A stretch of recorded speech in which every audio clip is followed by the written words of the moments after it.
A rigid body in space can have 6 degrees of freedom. If there are two bodies, then total number of degrees of freedom will be 6 into 2, 12. So 6 degrees of freedom for this body, 6 degrees of freedom for this body, so total will become 12.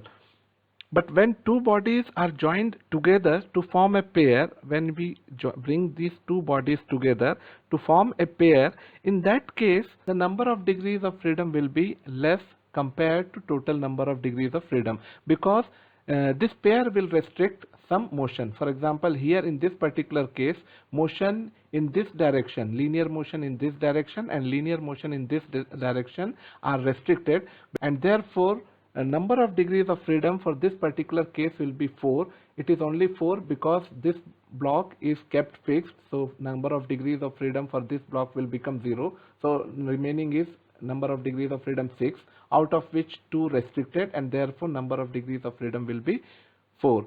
Therefore, if there are n number of links in a kinematic chain with one link fixed, then degrees of freedom of the chain will be given by following relation.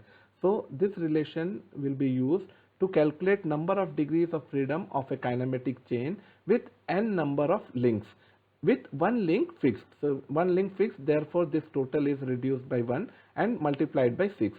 Now P1 is number of pairs with 1 degree of freedom, P2 number of pairs with 2 degree of freedom, P3 number of pairs with 3 degrees of freedom, and so on.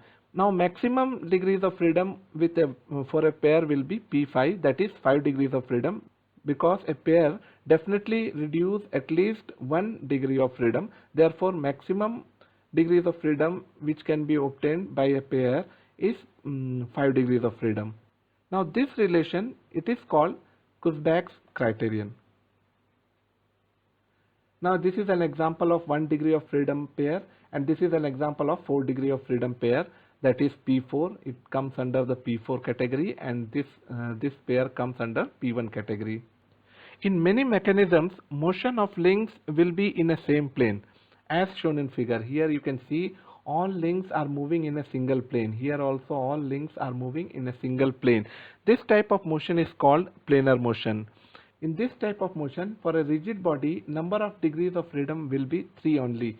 2 linear motion along this x and y direction, and 1 rotational motion along this z direction, which is shown as a point here. Therefore, the equation or Kurzbach's criterion will reduce to F is equal to 3 into n minus 1 minus 2p1 minus p2, where n is number of links, P1 is number of pairs with 1 degree of freedom, and P2 is number of pairs with 2 degrees of freedom. Now we know that all lower pairs have 1 degree of freedom. Therefore P1 will be number of lower pairs and P2 will be number of higher pairs.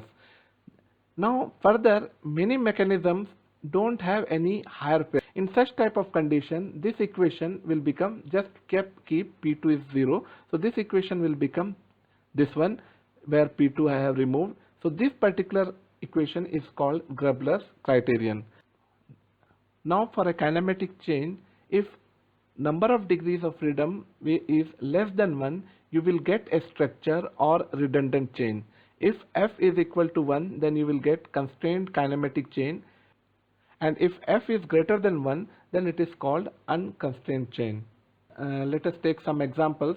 Here in every case I am taking example of planar motion only. Therefore we will use this relation 3 into n minus 1 to P1 P minus P2, where n is number of links, P1 is number of lower pairs, and P2 is number of higher pairs.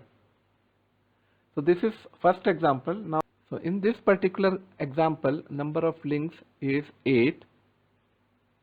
So number of links is 8. Number of pairs, you can count number of pairs. So pair between 1 and 2, this is 1, between 2, 5, between 2, 3, between 3, 5, between 3, 6, between 3, 8, between 4, 8, between 4, 6, between 4, 7, between 7, 1, between 4, 1. I have already explained in my previous video how to count number of pairs in this type of mechanism. So please go through that video and learn how to count. When you count these pairs, you will get P1 is equal to 11. Now P2, there is no higher pair, therefore all pairs are lower pairs, therefore P2 is equal to 0. When you apply this equation, you will get number of degrees of freedom as -1. As I already told, when number of degrees of freedom is less than 1, then it is a structure. It is a structure, so there will be no relative motion between these different links, and this can be used only for transferring load and not transferring any motion. Now there is another example. In this example, you can see there are three links. One link is fixed, this is a cam, link 3, and this is a follower, which is link 2. Now here number of links equal to 3. Number of pairs, now there are two pairs, two lower pairs. Lower pairs are between 1 and 3, one pin joint is here, and similarly between 1 and 2, one pin joint is here. So there are two lower pairs and one higher pair is there, 3 and 2. You can see between 3 and 2 there is a point contact. So these two together form a higher pair. So number of there is one higher pair. So P2 is equal to 1, P1 is equal to 2. So now when you put all this in this equation, you are getting F is equal to 1. That means this is a constrained kinematic chain.